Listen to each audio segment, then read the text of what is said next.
Naa ba kay bisikleta mga koys? So ganahan ka mo palit og bisikleta kay imong iregalo sa imong higala or sa imong pamilya. Alright.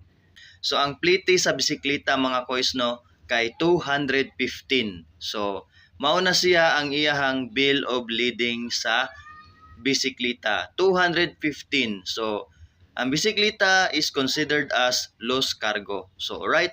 So, 215 mga koys no sa mga nagbalak nga magdala og bisikleta padung sa isla or gikan ka sa isla padung ka sa mainland no. So mao na siya ang iyahang rate sa bisikleta mga koys. Alright.